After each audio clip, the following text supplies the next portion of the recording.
과거의 친박연대가 떠오르는 거예요. 그래서 저는 이제 이분들이 신당으로는 가지는 않겠으나 그럼에도 불구하고 민주당이 적동성을 잇는다 그러면은 그렇게 좀 집단적인 어떤 힘을 발휘해서 해보겠다는 건데 그렇다면 이제 새로운 미래라는 제3지대가 있는 거고 이분들의 탈당은 민주당의 분당 수순이기 때문에 그렇게 된다면 실질적으로 이번 총선에서 민주당의 단일 전략으로는 치르기 어려운 상황으로 갈 수도 있기 때문에 네, 우리 동아 마이크. 의원님들께서 여러 가지 의견을 주셨는데 우리 당무에 많이 참고하도록 하겠습니다. 이종석 실장 터덕도 관련된 얘기 안 나왔습니까?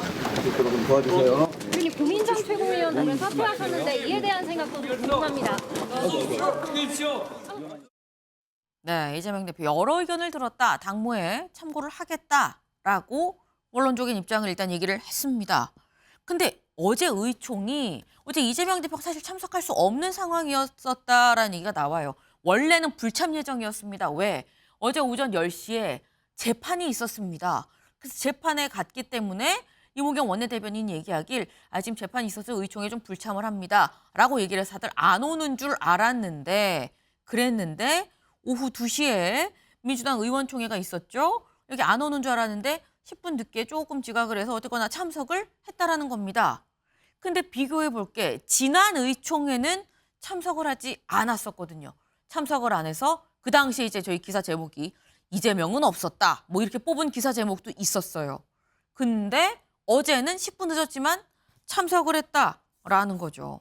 이게 신주호 대변인님. 이게 지난번에 안 왔다 그래서 왔는데 이번엔 면전에서 뭐 피칠갑이다 막 이런 얘기가 나오고 지금 면전에서 또 굉장히 비판을 받았어요. 안 왔다면 비판이 좀 덜했을 것이냐. 그래도 왔던 게 맞는 것이냐. 어떻게 보십니까? 그러니까 지난번에 또 재판 때문에 그러니까 뭐 관련된 일정 때문에 의총을 불참해서 당시에도 굉장히 많은 비판을 받은 거 아니겠습니까? 네. 그런 상황에서 어제도 또 불참하게 되면은 비판을 받을 걸 알면서도 재판 관련된 일정 때문에 불참을 한다고 밝힌 것, 저는 여기에 좀 주목을 해봐야 된다고 생각합니다. 그러니까 이재명 대표가 다른 의원들한테 해당 의원들의 사법 리스크를 거론하면서 이번 총선에서 사실상 출마하지 말라는 종용을 한 거 아닙니까? 그런데 보십시오. 지금 이재명 대표야말로 본인과 관련된 사법 리스크가 너무 많습니다. 10개 혐의에 관해서 지금 재판과 수사를 받고 있는 상황에서 그것 때문에 공천 내간이 터진 상황인데 의원총회에 불참을 한다? 그것도 본인을 향한 비판을 사실상 묵살하기 위해서? 그렇다면은 저는 오히려 더 큰 분란을 일으킬 것이고 분노가 터졌을 겁니다. 오히려 어제 의원총회에 참석을 안 했으면. 네. 그렇기 때문에 이재명 대표가 조금 정무적인 판단으로 갑작스럽게 참여한 것이 아닌가라는 생각을 하는데 그럼에도 불구하고 이재명 대표를 향한 비판 쉽게 수그러들지 않을 것 같고 오히려 더 이 갈등이 걷잡을 수 없이 커질 것 같습니다. 네. 그래도 면전에서 비판을 받았다고 그래도 오는 게 낫다라는 말씀을 하셨어요. 근데 어제 상당히 지금 상황이 안 좋았던 게 단순히 의총장에서만 성토가 이루어졌던 게 아닙니다. 의총장 밖에서도 다음 기사 볼까요? 세 번째 탈당 박영순 새로운 미래로 탈당합니다 얘기하고 그리고 저 새로운 미래 가요. 이 가는 방향까지도 확실하게 지금 밝혔습니다. 새로운 미래로 갑니다라고 얘기를 했어요. 여기에 더해서 서른 의원도 어제 의총장 안에서 고별 인사를 남겼다고 합니다.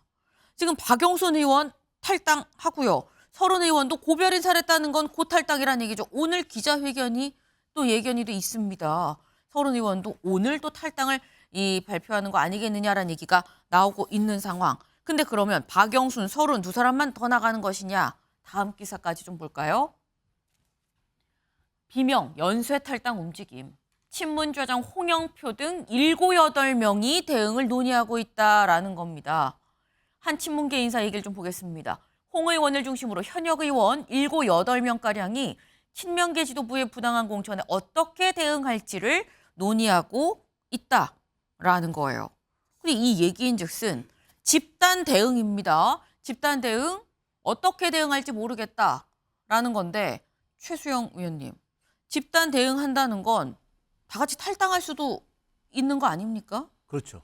그래서 저는 이낙연 대표가 당을 그때 뛰쳐나간 건 개인이잖아요. 네. 그렇기 때문에 그거는 이제 이낙연 대표의 그냥 신당 창당으로 볼 수 있지만 지금 이분들이 만일 그렇게 집단적으로 10명 가까운 분들이 한다? 이거는 사실상 분당인 거죠.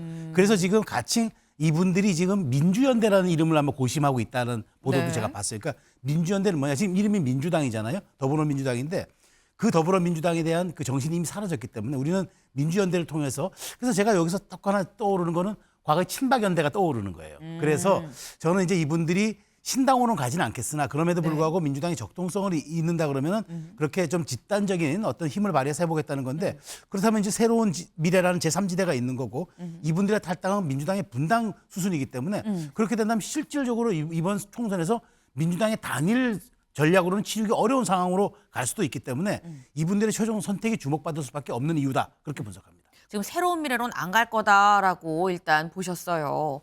왜냐하면 거기랑은 좀 약간 선을 그었지 않았, 이미 그었지 않느냐라고 말씀을 하셨는데 다음 기사 하나 더 보겠습니다. 네, 국민일보 기사 같이 볼까요? 네, 문명 충돌에 콧노래 부르는 세밀해 총선 기호 3번 가능성. 근데 국민일보는 이렇게 나오는 사람들 세밀해 가는 거 아니야? 라는 얘기를 하는 겁니다. 차재현 교수님 어떻게 보세요? 글쎄요, 뭐 지금 박영순 의원은 어제 그 세미래로 간다고 이야기했고 네. 오늘 뭐 서른 의원도 이제 탈당하는 자가 분명한데 문제는 서른 의원도 세미래로 갈 가능성을 많은 사람들이 높게 보는 것 같아요. 그런데 신학계 중에 한 제가 명이죠. 생각했을 때는 앞서 우리 최수영 의원 말씀하신 것처럼 저는 2008년도의 그런 그 상황, 그 당시가 그러니까 이 친박계들이 대거 그러니까 학살 공천 당했을 때, 낙선 당했을 때 그때 이 새로운 당을 만들기보다는 이 한나라당이 남아 있는 박근혜 의원을 중심으로 해서 정치적 연대를 하면서 무소속 연대를 통해서 하나의 정치적인 공동 행보를 하는 그런 식으로 해서 하나 돌파를 했던 그런 측면이 있거든요. 그렇기 때문에 아무래도 저는 뭐 이 임종석 비서실장이 만약 오늘 탈당을 하고 만약에 이 무소속을 하겠다고 한다면 아마 서른 의원도 거기에 공동 보조를 취할 가능성도 전혀 배제할 수 없겠다는 생각이 들어요. 그렇기 때문에 지금 세미래가 지금 바로 지금 김치국 마시듯이 콧노래를 부를 시기일까라는 점에 대해서는 고개가 좀 갸웃거려지네요. 세미래가 아직은 콧노래 부를 때가 아니다.